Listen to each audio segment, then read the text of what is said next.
Welcome EGS user. This is video 2 of the Adding Grievances feature.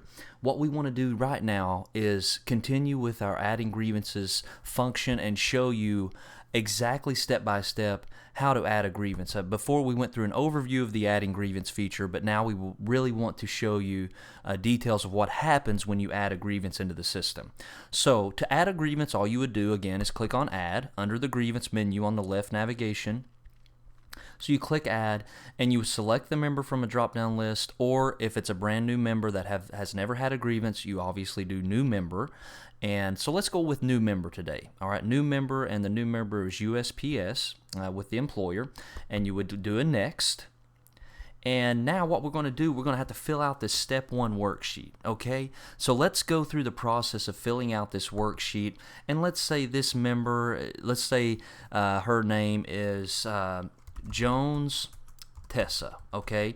I don't know Tessa Jones, I'm just making things up as I go, okay? Middle initial, let's just say V for Victoria. Address, let's just give her 156 Drive Valley Drive, okay? And let's go in Cookeville, Tennessee as the address, 38501. Phone number is 931-555-5555. EIN, let's just say her EIN is 111-222-333. Okay, craft, let's say she is with the clerk craft division. So that's a drop-down feature. That's nice. And status level step, I'm just going to go through these quickly. Whatever your fillable screens would be, obviously you'll put the correct information here, but I'll say status 1, level 2, step 3. Again, you know better what to put in these things.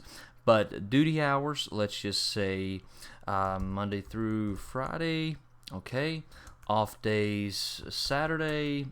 Email, let's say T Jones at okay, let's just give her email address here. All right. And job number, pay, location, all this stuff, let's just do 1, 2, 3. Postal installation level, let's just go postal installation level, T Jones level. Okay.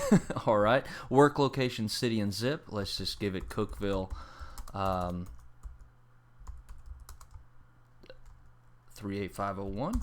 All right. Seniority date, you can select. Okay, you can just select the date.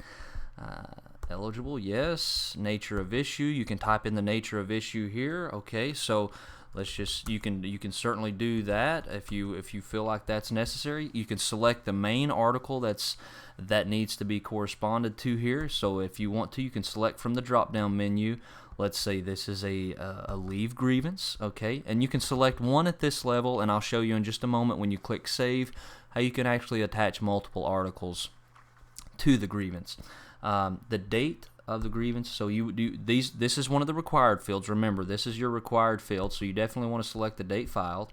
The local grievance number, and again, this may be something as simple as a grievance number that you know that you're working on. So this is the grievance numbering that you're familiar with within your local. Okay.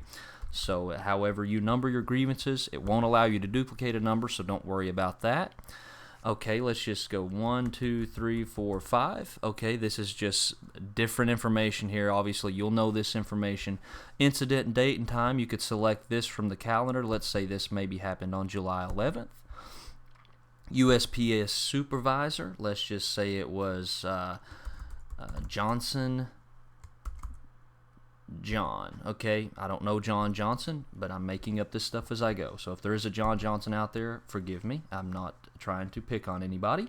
Okay, we've got steward. We've got, you can go ahead and select the steward from the drop-down menu.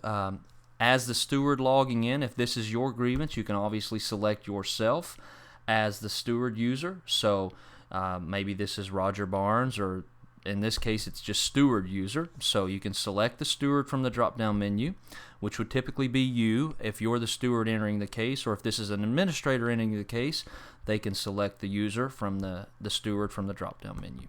Step 1 decision by name and title, you can fill out information here. So John Doe. Okay, director, date, time of that decision, maybe today's date, all right, and it would automatically create a time for you on the back-end database, so you don't have to worry about that. Initials that verifies the date of decision. Let's just say JD, all right.